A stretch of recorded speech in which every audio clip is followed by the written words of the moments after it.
Hello my future toppers, welcome to physics wave, जहां हर concept clarity के साथ फ्लो करता है। हमने पहले की वीडियोस में कूलम्स फोर्स के बारे में बात किया, कूलम्स लॉ के बारे में बात किया, लेकिन एक चार्ज को कैसे पता चलता है कि दूसरा चार्ज कहाँ रखा हुआ है। दो चार्जेस के बीच फोर्स लगता है, पर बीच का स्पेस क्या होता है? यही बीच का स्पेस एक्चुअली एम्प्टी नहीं होता, उसमें होती है इलेक्ट्रिक फील्ड। जैसे अर्थ के आसपास क्या होता है? Gravitational field. वैसे ही एक इलेक्ट्रिक चार्ज के आसपास क्या होता है? Electric field. तो आज हम बात करने वाले हैं इलेक्ट्रिक फील्ड के बारे में। तो हम एक काम करते हैं, इलेक्ट्रिक फील्ड को निकालने के लिए हम एक छोटा सा एक चार्ज बॉडी ले लेते हैं। तो let us consider a charged body. Okay, और हम इस पर क्या कर रहे हैं? चार्जेस दिखा रहे हैं, पॉजिटिवली चार्ज्ड बॉडी।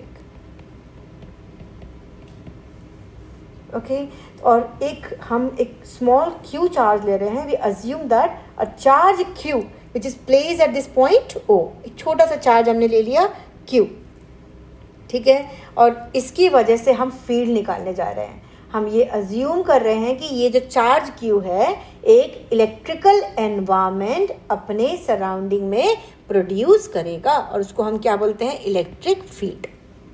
ठीक है, तो अब यहाँ पर हम उसके एग्जिस्टेंट, इसकी फील्ड को चेक करने के लिए कि इसका फील्ड प्रेजेंट है कि नहीं, एग्जिस्ट कर रहा है कि नहीं, we simply place a positive test charge Q naught. Q हमारा क्या हो गया? यहाँ पर क्यू हमारा हो गया सोर्स चार्ज। अगर मैं बोल रही हूँ सोर्स चार्ज, इसका मतलब उसकी फील्ड को हम पता कर रहे हैं कि वहाँ पर फील्ड प्रेजेंट है कि नहीं। और क्यू नॉट हमारा क्या हो गया?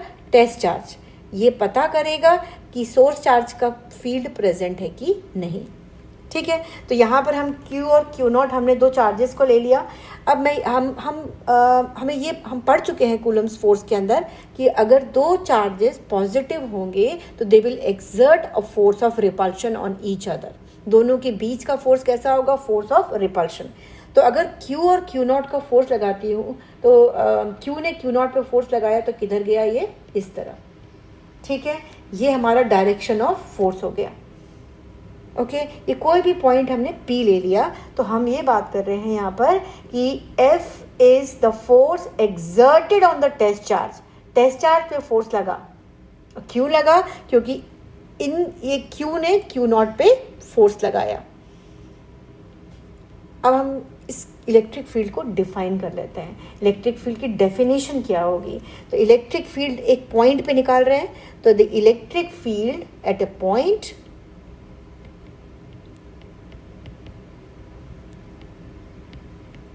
the electric field at a point is defined as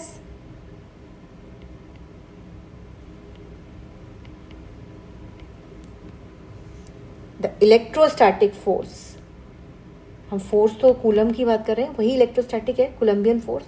the electrostatic force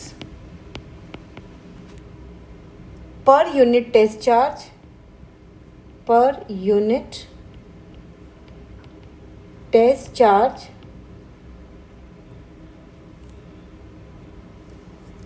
acting on a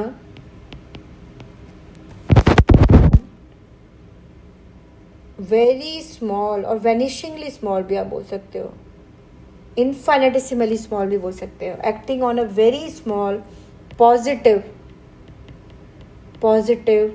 test charge. ज़रूरी नहीं है कि पॉजिटिव ही हो, हमने अज्यूम कर रखा है कि यहाँ पर पॉजिटिव है। ठीक है, तो एक पॉजिटिव टेस्ट चार्ज कहाँ रखा हुआ है हमने? Positive test charge placed at that point. तो हम पॉइंट P पर इलेक्ट्रिक फील्ड निकाल रहे हैं ना, तो हम वहीं की डेफिनेशन के लिए बात कर रहे हैं। तो electric field at a point is defined as the electrostatic force per unit test charge. Electrostatic force per divided by charge we defined as electric field.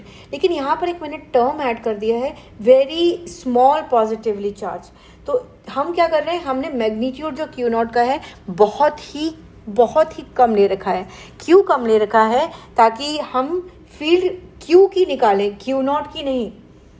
अगर हम क्यू नॉट का मैग्नीट्यूड ज़्यादा ले लेंगे तो वो क्या करेगा, वो डिस्टर्ब कर देगा चार्ज डिस्ट्रीब्यूशन किसके, सोर्स चार्ज का। तो हम अपने कंसिडरेशन के लिए हम टेस्ट चार्ज का जो मैग्नीट्यूड है वहाँ हम बहुत कम लेकर चलते हैं, ठीक है। It is having a very small magnitude. Okay, so write down the mathematical formula. What will be the mathematical formula? E is equals to limit. हम लिमिट लगा रहे हैं, किस पर लगाया हमने, क्या कंडीशन लगाया कि चार्ज का मैग्नीट्यूड बहुत कम हो। तो Q naught tends to zero. When I'm saying Q naught tends, it is not equals to zero, but its value is very very small. Q naught tends to zero, force F divided by Q नॉट, force F divided by Q naught. तो ये हमारा formula हो गया electric field के लिए। This is the formula for electric field, ठीक है। तो हम अगर बात करते हैं यहाँ पर देखो E पर भी वेक्टर है और F पर भी है। तो इलेक्ट्रिक फील्ड हमने बात की, it is a vector quantity. Electric field हमारा क्या हुआ, वेक्टर हुआ। अगर इलेक्ट्रिक फील्ड वेक्टर है तो इसकी कहीं ना कहीं डायरेक्शन होनी चाहिए। What will be the direction of electric field? Direction of electric field is same as the direction of force.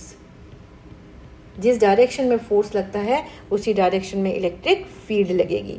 यहाँ फॉर्मूले से भी देख सकते हैं E और F की डायरेक्शन क्या होनी चाहिए, सेम होनी चाहिए।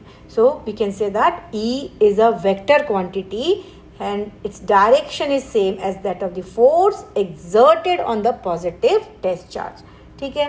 तो ये हमारा फॉर्मूला हो गया किसके लिए, इलेक्ट्रिक फील्ड के लिए। तो इन जनरल हम लिखते हैं E is equals to F by Q not.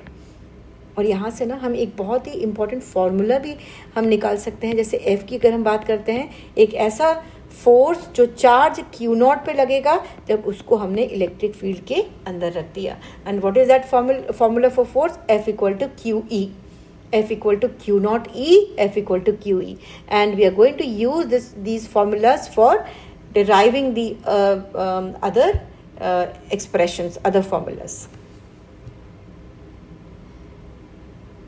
तो दोस्तों आज का कंसेप्ट यही कंप्लीट होता है। अगर वीडियो हेल्पफुल लगी हो तो लाइक ज़रूर करें, अपने फ्रेंड्स के साथ शेयर करें और चैनल को सब्सक्राइब करना बिल्कुल मत भूलें। मिलते हैं नेक्स्ट वीडियो में एक और स्ट्रॉन्ग कंसेप्ट के साथ। Till then, keep learning and keep riding the physics wave.